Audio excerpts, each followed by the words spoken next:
오늘 말씀의 시간입니다. 주님의 말씀 나의 사랑 안에 거하라는 제목으로 요한복음 15장 9절부터 17절 말씀, 지난주와 동일한 말씀입니다. 우리 말씀 한 절씩 교대로 받들어 읽겠습니다. 아버지께서 나를 사랑하신 것 같이 나도 너희를 사랑하였으니 나의 사랑 안에 거하라. 내가 아버지의 계명을 지켜 내 사랑 안에 거하는 것 같이 너희도 내 계명을 지키면 내 사랑 안에 거하리라. 내가 이것을 너희에게 이름은 내 기쁨이 너희 안에 있어 너희 기쁨을 충만하게 하려 함이라. 내 계명은 곧 내가 너희를 사랑한 것 같이 너희도 서로 사랑하라 하는 이것이니라. 사람이 친구를 위하여 자기 목숨을 버리면 이보다 더 큰 사랑이 없나니 너희는 내가 명하는 대로 행하면 곧 나의 친구라. 이제부터는 너희를 종이라 하지 아니하리니 종은 주인이 하는 것을 알지 못함이라. 너희를 친구라 하였노니 내가 내 아버지께 들은 것을 다 너희에게 알게 하였음이라. 너희가 나를 택한 것이 아니요 내가 너희를 택하여 세웠나니 이는 너희로 가서 열매를 맺게 하고 또 너희 열매가 항상 있게 하여 내 이름으로 아버지께 무엇을 구하든지 다 받게 하려 함이라. 함께요. 내가 이것을 너희에게 명함은 너희로 서로 사랑하게 하려 함이라. 아멘. 사랑하고 축복합니다. 일주일 잘 보내셨나요? 제가 몇 주 전서부터 한 사람이 아니라 세 분에게 계속 그 구원에 대한 확신이 없어서 두려움이 온다는 이야기를 세 분에게, 그런 적이 없었어요. 목회 7년 동안 동시에 그 구원의 두려움에 대한 이야기를 들은 적이 없는데 이번에 이상하게 그런 말을 많이 듣게 되었습니다. 그래서 이제 제가 아는 대로 이런 이야기도 하고 저런 이야기도 했고 기도도 했는데 그 질문들이, 그 마음이 계속 제 안에서 지워지지 않고 계속 남아 있었습니다. 지난주에 이어서 이번 주 말씀을 그냥 오늘 본문을 가지고 말씀을 준비하는데 갑자기 하나님이 이렇게 대답을 하고 계시구나. 그 질문에 대해서, 그 두려움에 대해서 이렇게 대답을 하고 계시구나. 그게 느껴져서 오늘 그 주님의 말씀으로 우리에게 대답해 주시는 그 말씀 듣기로 합니다. 우리가 다 하나님 앞에 정말 잘 하고 싶은 마음들이 있죠. 우리 다 믿는 사람들입니다. 하나님이 살아계신 것을 믿는 사람들인데 우리 안에는 이런 두려움이 있을 때가 있습니다. 그 질문하신, 두려움을 호소하신 세 분만이 아니라 우리 성도님들이 많지 않은데 세 분이면 상당히 많은 거죠. 세 분만이 아니라 저도 또 다른 분들도 그런 갑자기 그런 두려움 혹은 질문이 일어날 때가 있습니다. 왜 그럴까? 왜 그런 질문이 일어날까? 그런 생각을 해보았습니다. 아마도 우리의 그 구원에 대한 생각이, 분명히 우리는 두 가지 말씀을 알고 있어. 한 가지 말씀을 알고 있습니다. 우리가 주님을 영접하고 주님을 믿으면 구원을 받는다. 그리고 그 구원은 절대로 무효 처리되지 않는다. 이런 말씀을 들었잖아요. 그럼 확실하게 우리 안에 그 말씀이 믿어지면 구원의 확신이 있어야 되는데 왜 우리는 그 구원받은 삶에 대한 확신이 없을까? 이게 막 어른들 몇십 년 신앙생활 하신 분들도 동일한 그런 이야기를 할 때가 많거든요. 왜 그럴까? 그게 아마도 내 현재 삶이 구원받은 것 같은 삶이 아니라서 그럴 거예요. 구원받은 자에게 나타나는 어떤 삶의 일들이 아니고 환경도 그렇고 내 삶의 태도도 그렇고 모든 게 구원의 확신을 가질만 하지 못하다고 생각을 해서 아마 그런 어려운 마음이 드는 게 아닐까, 이런 생각을 하였습니다. 우리 오늘 이제 주님의 이 본문을 가지고 대답을 하시는 것은 그 구원의 확신이라는 건 노력으로 하는 게 아니야. 딱 한 가지 방법이 있어. 이론은 우리가 다 알잖아요. 하나님을 믿으면, 영접하면 그 순간에 우리가 하나님의 자녀가 되었다라고 말씀을 선포하고 계시거든요. 뭐 하나님의 자녀가 되었다는데 구원에 대한 염려를 할 게 무엇이 있겠습니까? 또 하나 우리가 너무나 잘 알고 있는 말씀은, 우리가 문 밖에 서서 두드리는 주님께 문만 열면 주님이 내 안에 들어오셔서 나와 함께 먹고 나도 주님과 함께 먹는 그런 놀라운 삶을 살게 될 거다. 다시 말해서 주님과 함께 사는 삶이 시작이 된다는 거죠. 가족처럼. 뜨문 만나는 게 아니라 가족처럼 같이 사는 관계가 시작될 거라고 성경에는 분명하게 기록이 되어 있습니다. 그런데 우리가 계속 두려움이나 불안이나 그럴 것 같지 않고 혹시 내가 구원받지 못하면 어쩌나라는 생각을 하는 이유는 또 한 가지 이 원인이 있습니다. 그래서 오늘 주님이 그건 노력이나 지식으로 되는 게 아니야. 내 사랑 안에 들어와서 살아야 돼. 오늘 본문의 말씀이 그거예요. 내 사랑 안에 거하면 해결되는 문제야. 그래서 어쩌면 우리가 구원의 확신을 가지지 못하고 두려운 마음이 든다는 것은 어떻게 보면 주님의 계속 노크. 얘야, 너는 지금 이미 다 구원받았지만, 이미 다 구원받았어. 어떤 구원을 받았을까요?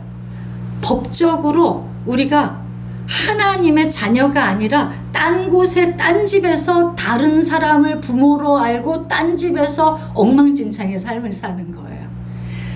도둑질 당한 것입니다. 우리가 유괴를 당했어요. 유괴를 당해서 도둑이 아버지인데 그걸 모르고 거기서 태어나서 내 아버지인 줄 알고 살면서 그의 거짓말, 그가 시키는 그 나쁜 짓, 나를 이용해서 착취하는 모든 것에 도적질 당하면서 살았다는 거죠. 우리가 그렇게 살았는데 어느 날 주님이 이 땅에 오셔서 그 삶 아니야. 거기서 살면 안 돼. 그게 회개하라. 천국이 가까이 왔느니라 해요. 회개하라. 돌이켜. 거기가 네 자리가 아니야. 너네 집 아니야. 그 사람, 그 존재 너의 아버지 아니야. 너의 신 아니야. 너의 왕 아니야. 너는 지금 잘못된 곳에서 잘못된 존재를 아버지와 왕으로 섬기며 그에게 완전히 착취당하고 영혼육이 다 피폐해져서 어둠 속에서 신음하면서 살고 있어. 그래서 돌이켜야 돼. 그 이야기가 회개하라야. 뭐 눈물 콧물 막 쏟으면서 내 잘못한 것들 후회하는 눈물의 이 이야기가 회개가 아니라 돌이켜. 이게 회개예요. 돌이켜서 아버지 너의 진짜 집으로 돌아가야 돼. 가까이 있어. 그게 천국이 가까이 왔느니라예요. 그 이야기를 예수님이 해도 기적을 일으키고 놀라운 일을 일으켜도 주목하지 않으니까. 얼마나 뿌리가 깊은지, 우리가 저쪽에 얼마나 동화가 되어 있는지, 무슨 말씀을 하시고 어떤 진리를 힘있게 말씀하시고 어떤 기적을 일으켜도 돌아가지 않으니까 이건 죽음으로밖에 해결할 수 있는 문제가 아니라고 생각합니다.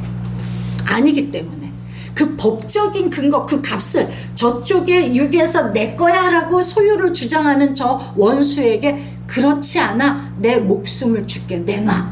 그리고 법적인 근거를 마련하신 게 저희들의 구원입니다. 그래서 이 구원은 절대로 바뀌지 않는 거죠. 주님이 나를 위해 죽으셨기 때문에 그 이미 그 법적인 명분, 모든 법적 처리 다 호적 옮겨 놓으신 거예요. 그건 변하지 않습니다. 그래서 믿으면, 영접하면 우리의 구원, 우리의 영원한 생명은 보장이 되는 것입니다. 그런데 현실에서 우리가 느끼는 이 두려움은 무엇인가요? 현실에서 느끼는 마치 구원받지 못할 것 같은 이 불길한 이 예감은 도대체 무엇인가요? 이게 무엇일까요? 저는 그것이 법적으로는 완전히 구원을 받아서 아버지가 바뀌었는데, 호적이 바뀌었고 집도 바뀌었는데, 내가 그 집에서 그 아버지를 아버지라 느끼는 마음이 너무 작은 거야. 너무 오래 같이 안 살았기 때문에 어색한 거야. 아버지가, 아버지의 사랑이 그냥 믿어지고 느껴지고 누려지질 않는 거예요. 고개가 갸우뚱해지고 자꾸 저쪽에서 살았던 생각들이 자꾸 나고, 저쪽이 그립고 저쪽에 가고 싶은 마음이 우리 안에 있는 것입니다.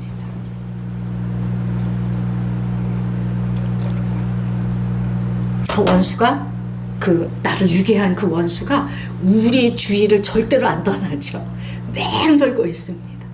24시간 365일 내 주위를 뱅뱅 돌면서 조금만 뜨악한, 조금만 어떤 빌미를 주면, 구멍을 보여주면 훅 들어와가지고 여기 아니야, 여기 핵노잼이야. 저쪽 완전 재밌잖아, 저쪽 가. 그래서 틈만 나면 거짓말로 유혹을 해서 내 발걸음이 내 아버지 집을 떠나서 다시 그 옛날 집으로 돌아가게 하는 거예요. 그래서 내가 아버지 집에서 아버지의 사랑을 푹 받고, 그 아버지가 공급하시는 그 힘과 능력, 그 모든 아름다운 것들을 누리면 내 안에 갈급함이 없어서 그런 두려움이 오지 않는데, 어떤 모양으로든 내가 아버지 집에 거하지 못하고 자꾸 바깥을 도니까 내 마음이 불안한 거예요.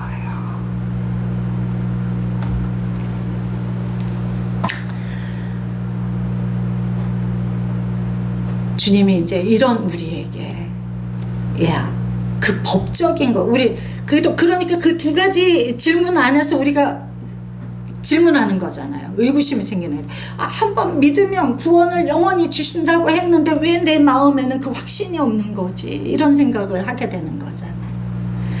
그거 이 두 개가 충돌하는 건 아닌가? 아니요. 이 법적인 근거가 마련되어 있기 때문에 우리는 언제든지 아버지께 가면 아버지의 자녀의 권세를 회복할 수 있습니다. 언제든지. 어떤 상황에서든지. 그게 법적인 완전 보장인 거예요. 영원히 변치 않는 법적 근거인 거예요. 그래서 우리의 영원, 우리의 구원은, 우리의 영생은 보장이 되어 있다는 것은 그런 뜻입니다.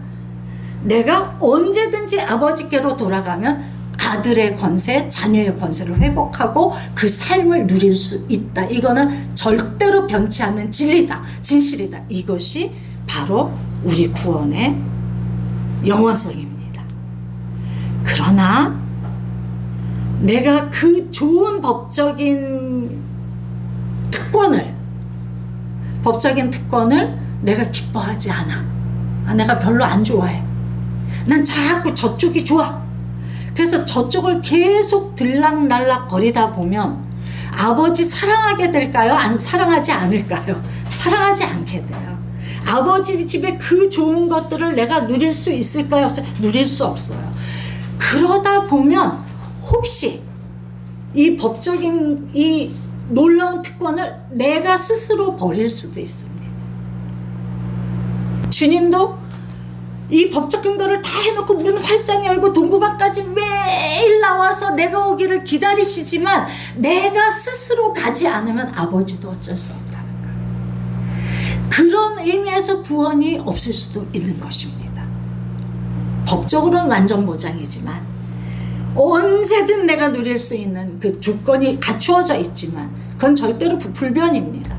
그러나 내가 아버지를 어색해하고 아버지가 별로고 아버지 집이 싫은 거야. 그래서 내가 계속 저기에서 산다면, 그렇다면 아버지가 어떻게 구원을 하시겠습니까? 물론 아버지도 계속 우리 주위를 맴돕니다. 사단만 우리 주위를 맴도는 게 아니라 성령님이 항상 내 곁에 계셔서, 내 안에 계셔서 틈만 나면 내게 아버지를 이야기해 주시죠. 저는 그걸 믿습니다.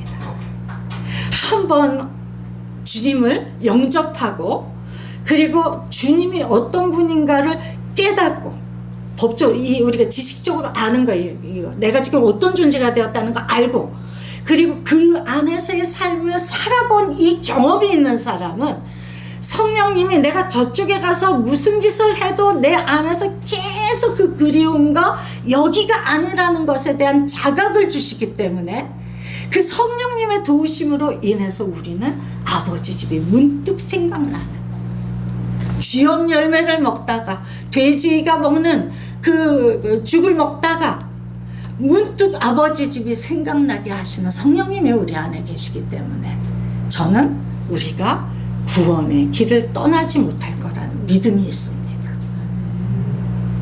그게 우리의 두 번째 영원한 보장입니다.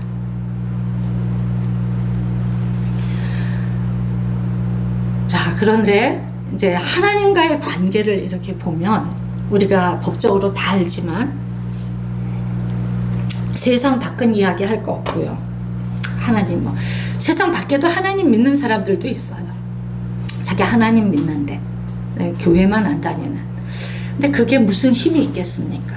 그런데 교회 안에서 교회를 다닌다는 것은 하나님 이야기를 들었다는 이야기고 들은 이야기에 어느 정도 동의한다는 이야기잖아요. 내가 꼭 알아서 다니고 믿어서 다니지 않는 사람들도 많습니다.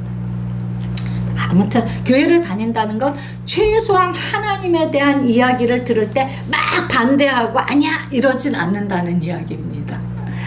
그래서 이 교회 안에 이 특권, 하나님의 법적인 권리가 주어진 사람들이 모인 곳이에요. 모였는데 이 성도들 안에 하나님과의 관계가 제각각입니다. 제가 제일 먼저는 뭐냐면 하나님하고의 관계가 어떤 것이냐면 그냥 위인, 성인 이런 관계. 하나님과의 관계가 위인과 성인 같은 관계라면 어떤가요? 알기는 알아요. 그분에 대해서 인정합니다. 우리가 이순신 훌륭한 거 인정하잖아. 링컨 대통령 훌륭한 거 다 인정하잖아. 그리고 자서전 위인전을 읽었기 때문에 그냥 옆집 아저씨보다 훨씬 많이 알지 않나요? 그분에 대해서? 어쩌면 이렇게 대면대면한 친구보다 일대기를 쫙 다 알잖아요. 그래서 지식적으로 알고 인정하고 박수칩니다. 성도인데 하나님을, 예수 그리스도를 성인과 위인의 반열 정도에 올려놓고 그 정도만 믿는 사람이 있다는 거예요. 그래서 하나님 믿어. 자기가 아무리 생각해도 자기는 하나님 좋으신 분인 거 알고 이런 분인 거 알아. 난 하나님 믿어. 그래서 믿는 줄 알고 있어요. 근데 믿는데 그 하나님은, 성인이고 위인이신 하나님은 내 삶에 전혀 영향을 끼치지 못합니다. 아시나요? 링컨 대통령이 여러분에게 얼마만큼의 영향을 미치셨습니까? 위인전 읽을 때만 감동하는 거지. 이야, 와, 관점이 다르네. 인격이 다르네. 나도 이런 훌륭한 사람이 되고 싶네. 그러나 곧 잊혀집니다. 내 삶의 결정, 내 삶의 고비고비, 그분이 생각나서 그분이 내 인생을 결정하게끔 할 만한 힘이 되지 못해. 왜요? 같이 안 사니까. 같이 안 살면 아무 힘이 영향을 받지 못합니다.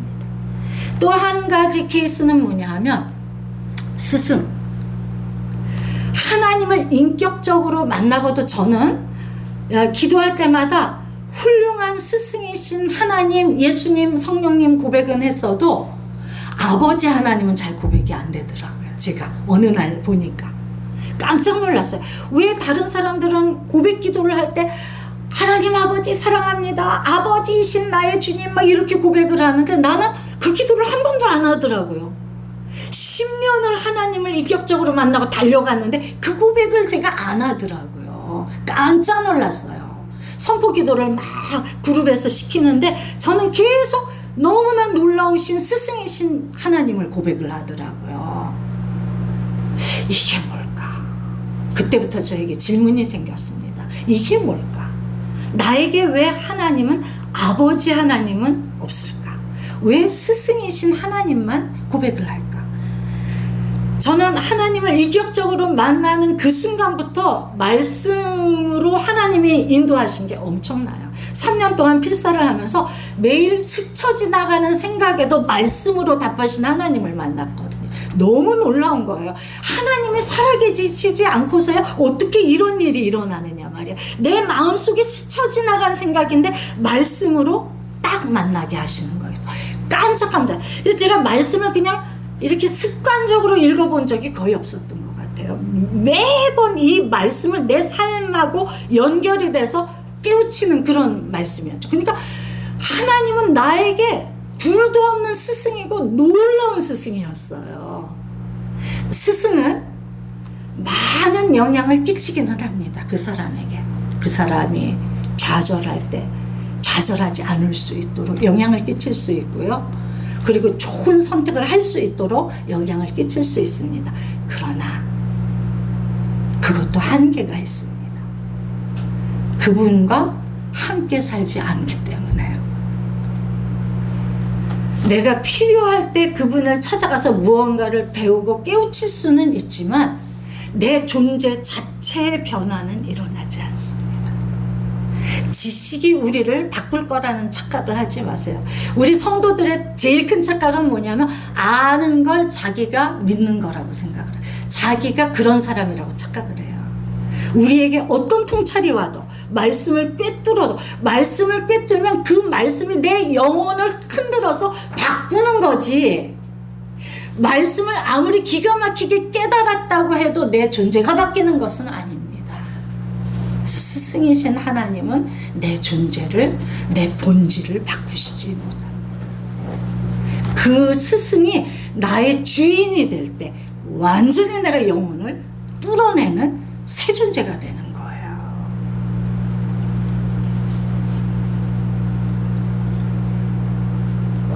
세 번째, 아버지이신 하나님입니다. 아버지이신 하나님을 만나면 그것처럼 복된 게 없습니다. 우리는 늘 불안하고 목마르고 갈급하고 배고프고 그냥 뭐가 답답하고 뭐가 제대로 내 인생을 아무리 들여다봐도 제대로 뚫어낼 힘이 아무것도 없는데 계속 내게 버거운 짐이 인생의 짐들이 내게 몰아쳐오고 그래서 내 기질로 뭔가를 해보려고 하고 뭔가 하지만 뭐 잘하는 사람도 있고 못하는 사람도 있겠지만 잘하는 사람은 자기가 잘하는 줄 알고 교만하니 그 영혼이 구원을 못 받게 되고 못하는 사람은 눌려가지고 나는 이렇게밖에 못한다 절망하고 좌절하고 자기를 사랑하지 못해서 망가지고 둘 중에 하나예요. 잘하면 잘해서 망가지고 못하면 못해서 망가집니다. 이 절대적으로 망할 수밖에 없는 이 존재, 우리의 삶을 구원으로 이끄시는 분이 아버지이신 하나님인 거예요.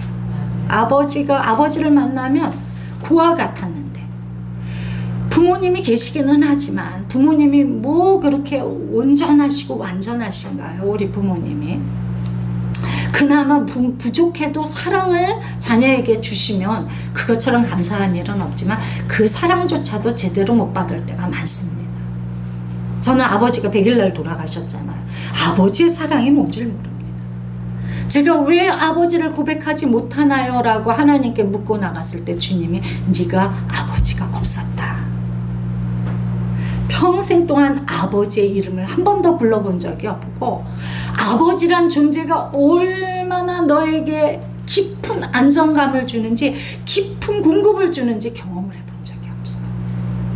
그래서 너는 나를 아버지로 부르지 못하는 거야. 그러나 이제부터는 내가 너의 아버지인 것을 알게 하겠다. 이렇게 말씀하셨어요. 그러면서 내 영혼에 그 목마름과 그 결핍이 채워지기 시작을 하였습니다.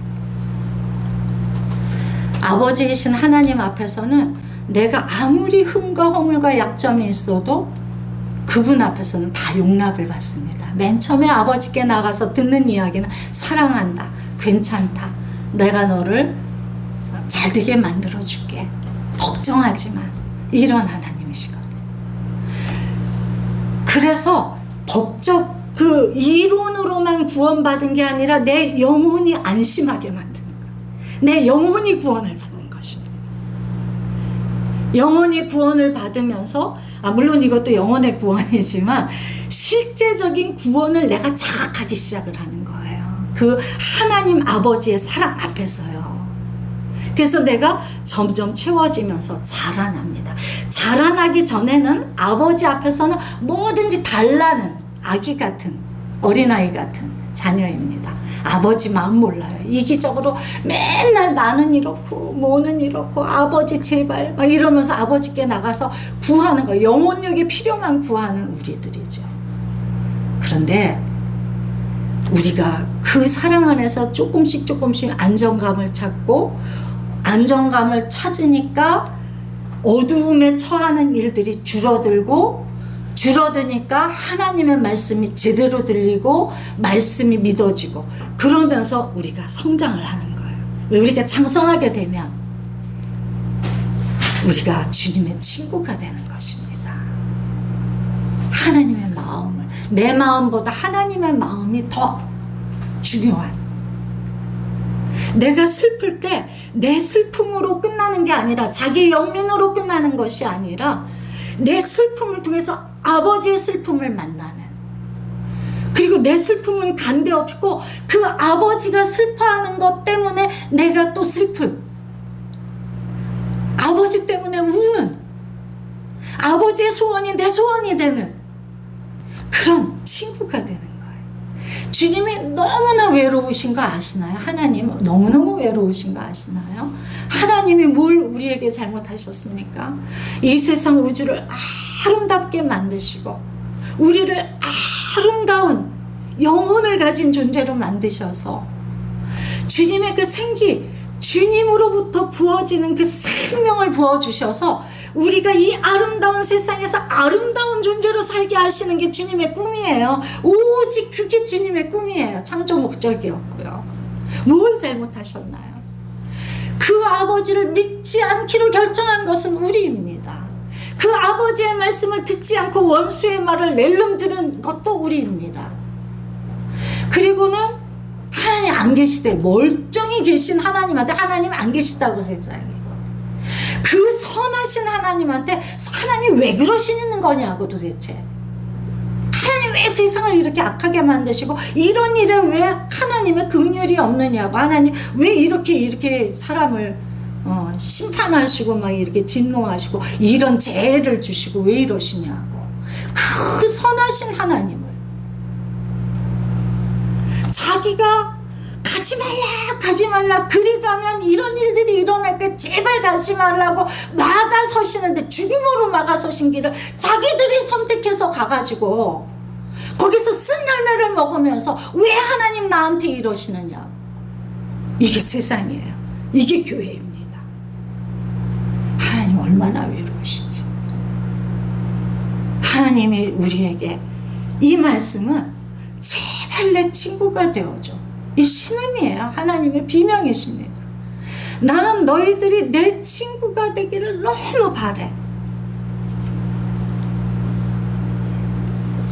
하나님이 외로우셔서요?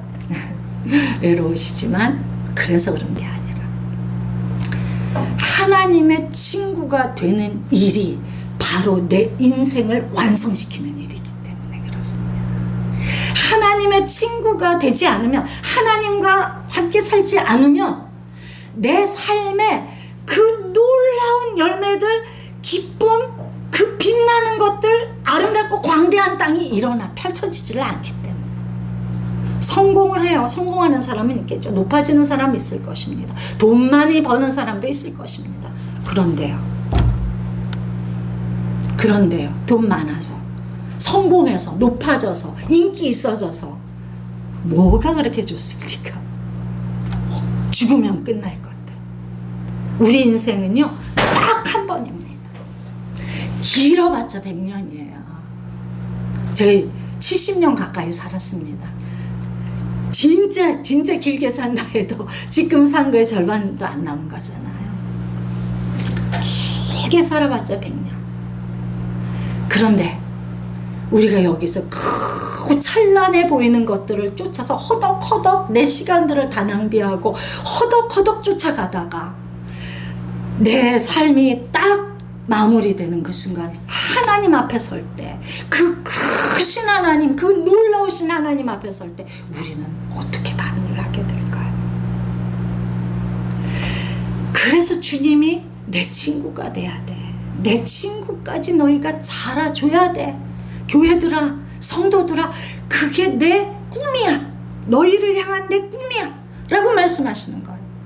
그리고 너희가 그 일을 이루기 위해서는 반드시 내 사랑 안에 거해야 돼. 사랑 안에 거한다는 게 뭐예요? 사랑하면서 같이 살자 이런 얘기예요. 간단해. 결혼하는 것과 비슷한 것입니다. 사랑하니까 우리 같이 살자. 내가 너 사랑하기 때문에 너에게 해주고 싶은 일들이 많아. 너도 나에게 그런 마음으로 서로 그렇게 하면서 행복하게 살자. 그게 사랑 안에 거하라예요. 무슨 이게 뭐 피상적인 굉장히 상징적인 이야기 같지만 실제적인 이야기입니다. 내 사랑 안에 거해. 내 사랑 받아줘. 그리고 나랑 함께 살자. 다른 것 좀 기웃거리지 말고 다른 사람 말 듣지 말고 다른 존재들 세상의 말 듣지 말고 나랑 살자. 그래야 네 안에 진짜 기쁨이 터질 거야. 이게 오늘 말씀이에요. 11절에 내가 왜 이렇게 말하는지 알아? 내가 이것을 너희에게 이르면 내 기쁨이 너희 안에 있어. 너희 기쁨이 충만하게 하라. 내가 왜 이런 말 하는지 아니? 너희 기쁨이 빵 터질 거기 때문에. 해본 사람은 압니다. 해본 사람은 알아요. 주님, 살아계신 주님과 함께 사는 일이 피상이 아니라 이론이 아니라 내 삶에 빛나는 어떤 것이라는 것을 살아본 사람만 아는 것입니다.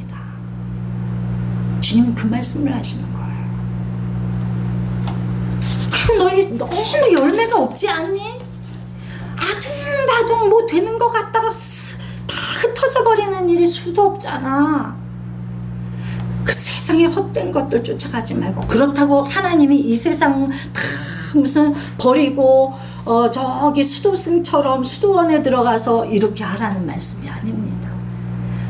나는 너를 각자 다른 기질과 각자 다른 독특함을 만들어서 너를 정말 예쁘게 근사하게 살게 하려고 너를 이 땅에 보냈고, 나는 그걸 얼마든지 도울 수가 있어. 넌 다른 사람하고 달라야 돼. 다를 수 있어. 그 이야기를 하시는 거예요. 그래서 그럴 때 네 열매는 어떤 땐 있다가 어떤 땐 없다가 이런 게 아니라 항상 있게 되는 거야. 항상 있게 되는 거야. 항상. 16절. 그리고 뭘 구하든지 하나님과 소통이 너무너무 잘 될 거야. 뭘 구하든지 하나님이 다 봐주실 거야. 이게 뭐 기도마다 응답이 빵빵 되는, 물론 그런 일도 얼마든지 일어납니다. 기도하는 대로 응답. 기도할 때 기도가 다르겠죠. 아버지 마음을 아는 사람이 맨날 헛된 거 구하겠습니까? 다른 걸 구하죠. 아버지의 말을 잘 알아듣게 되거든요. 하나님을 사랑하고 하나님을 친구처럼 여기게 되고 하나님 마음을 알게 되면 말씀을 잘 알아듣게 됩니다. 그래서 내 안에 막 비전도 다 버릴 수가 있게 돼요. 그전엔 하나님을 위해서 살아야지 막 으쌰으쌰하고 그러는데 그것조차도 내려놔야 된다는 걸 알게 되는 순간이 옵니다. 하나님이 내 안에 그냥 저절로 되게끔 끌어가실 거야. 내가 뭘 하려고 할 필요도 없어. 그걸 알게 되는 거죠. 그 하나님을 경험을 하게 되는 것입니다.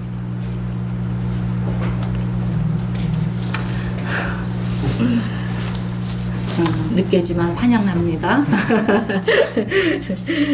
설교는 나중에 다시 다 들어야 돼. 그랬어? 들었어? 잘했어. 그렇게 주님의 꿈이 우리를 거기까지 자라게 하시는 거예요. 그렇게 될 때 우리라고 그리스도인이라고 인생에 어려움이 없겠습니까? 저는 어려움 똑같다고 생각합니다. 이 세상 사는 게 다 똑같죠. 똑같은 어려움이 있죠. 우리는 내가 꼭 하고 싶지 않은 일도 해야 될 때가 있고요. 내가 예상치 못한 고난을 받을 때도 있고요. 내가 너무 소중히 여기는 것들을 다 상실할 때도 있습니다. 나 자신에 대한 믿음이 조금도 일어나지 않을 정도로 내 자존감이 무너질 때도 있고요. 이 세상 사는 인생이 광야 같습니다.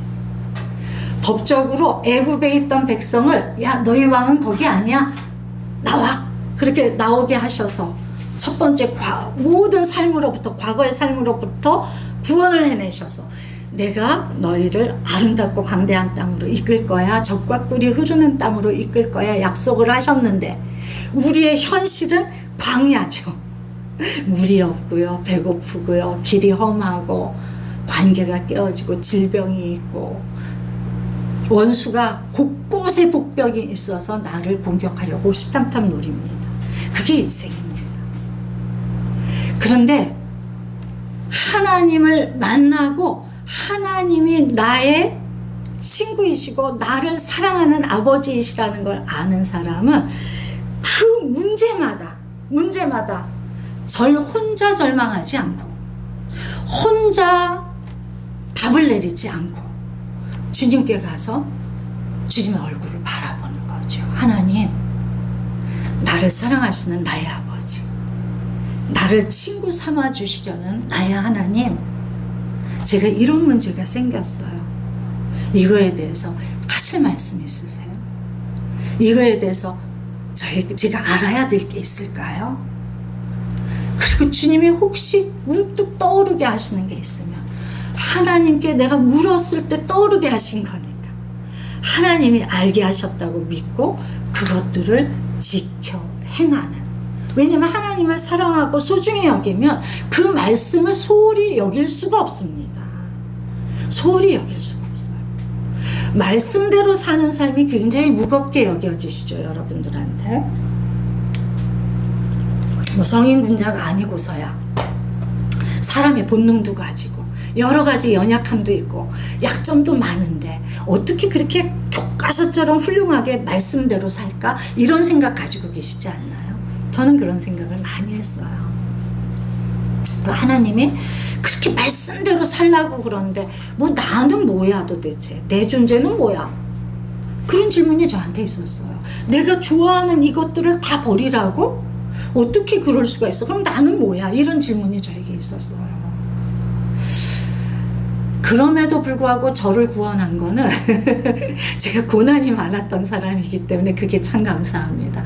고난이 조금만 없었어도 그게 뭐야? 그러면서 하나님 말씀대로 안 살고 제가 제 생각대로 살았을 사람입니다. 근데 너무 죽겠던 일들이 너무 많았던 거야. 너무 죽을 일들이 많았어요. 내 힘으로 살아보려고 아무리 애를 써도 너무 죽음이 나를 덮어버려가지고 죽었으면 좋겠어, 숫째.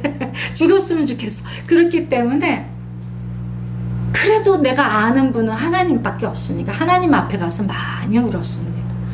그러다 보니까 내 뜻대로 살려던 것보다 그때 또 주시는 말씀들이 알아듣겠고 깜짝 놀라게 되니까 그 말씀이 소중하게 여겨지고 그래서 그 말씀을 마음에 새기고 그러다 보니까 말씀대로 살아야 된다는 걸 내가 알게 되고 말씀대로 사는 삶이 출발이 된 것뿐이에요. 여러분보다 딱 한 걸음 앞서서. 제가 지금 훌륭할까요? 전 훌륭하지 못합니다. 성도로서도 훌륭하지 못하고 목사로서도 훌륭하지 못합니다. 그러나 제가 딱 한 가지 자신 있는 건 있어요. 뭐냐면 힘을 다해 주님을 바라보려고 애쓰는 겁니다. 그거 한 가지밖에 없습니다. 저는 실수도 많이 하고요. 흠과 허물이 많습니다.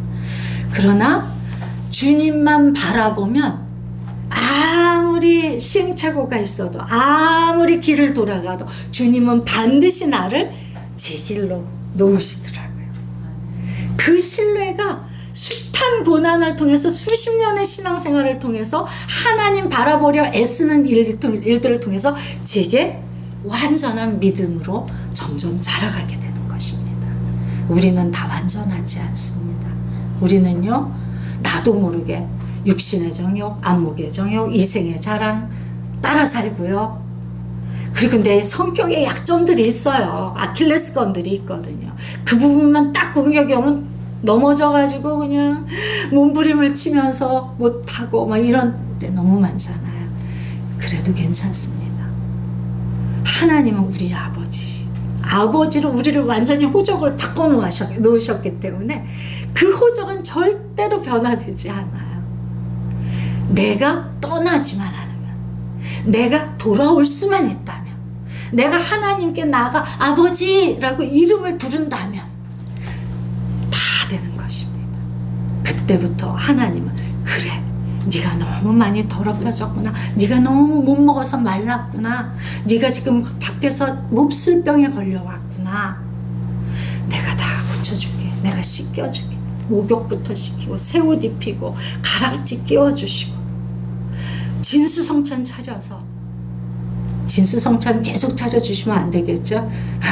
건강식을 차려주셔서 그래서 내 영혼력이 강건하게 회복되도록 도우시고 신분을 완전히, 내가 다 아버지 것 갖다가 낭비해버리고 버렸는데, 다 망가뜨려 버렸는데 한마디도 왜 그랬느냐 묻지 않으시고 괜찮아, 이제부터 다시 하면 되지. 그게 하나님이세요. 이런 분을 알고 계신, 이런 분과 사는 분이 있나요? 세상에 있을까요? 저는 없다고 생각합니다. 하나님 외에는, 하나님 한 분 외에는 우리를 이 완전한 구원, 완전한 안전함, 완전한 새 일 가운데로 이끄시는 분은 없다고 생각합니다. 왜냐하면 제 삶이 그랬기 때문에. 저는 죽을 자였고 쇳덩어리였고 약점투성이고 성격 못됐고 말로 다 설명을 할 수가 없어. 그런데 어두운 사람이었고 슬픔에 찌들어 있었고, 그런데 주님 앞에 있으니까 점점 날이면 날마다 좋아지지 나빠지는 거 한 번도 본 적 없어요. 순간적으로 나빠지는 것 같아도 반드시 그것까지도 재료로 삼아, 텍스트 삼아 하나님은 우리를 새 통찰력 가운데로, 새 의지, 새 힘 가운데로 이끄셔서 우리를 살려내고 마시는 분입니다. 이게 아버지예요. 이런 하나님의 마음을 알아들이는 친구가 되는 일보다 더 중요한 게 어디 있을까요? 이제 우리 어린아이 같은 자녀 말고 아버지의 사랑, 그 마음, 선하심, 계획을 다 아는, 그래서 그 아버지의 마음을 기쁘게 해드리는, 아버지가 나한테 모든 속상한 걸 다 의논하실 수 있는, 그리고 얘 이런 꿈을 갖고 있는데 이렇게 할 거야. 그 계획을 저희에게 다 알게 하시는, 그리고 너는 아무 걱정하지 말고 내 마음을 가지고 나와 함께 일해보자. 사람 살리는 일 좀 해보자. 이렇게 초청하시는, 사람 살리는데 능력이 필요하지, 진리가 필요해. 네 지혜와 명철이 필요하고 능력이 필요하고 사랑이 필요해. 내가 다 줄게. 이렇게 말씀하시는, 그래서 우리가 그런 삶을 살게 만드시는 분입니다. 제가 마지막으로 결론을 말씀으로 드리려고 해요. 제가 주를 믿는 자는 이 구절을 한번 쳐봤습니다. 거기에 얼마나 좋은 말씀이 담겨 있는지, 이 말씀을 여러분에게 믿음으로 선포하면서 오늘 말씀을 마치려고 합니다. 주를 믿는 자는 배에서 생수의 강이 흘러나오고, 주를 믿는 자는 영원히 죽지 아니하나니 이것을 내가 믿느냐. 주를 믿는 자는 죽어도 살겠고, 주를 믿는 자는 영원히 목마르지 아니하리라. 주를 믿는 자는 내가 하는 일을 그도 할 것이요 또한 그보다 큰 일도 하리라. 아멘입니까? 우리 이제 신음하는 삶 끊어내고 이 하나님의 초청, 하나님의 사랑 안에 살면서 이 일들을 이루어 나갑시다. 하나님의 소원 이루어드리는 교회, 성도 됩시다. 그러면 세상이 더 이상 우리 때문에 근심하고 욕하지 않게 될 거예요. 우리만큼은 그런 교회, 그런 성도 되기를 정말 주님의 이름으로 축복합니다.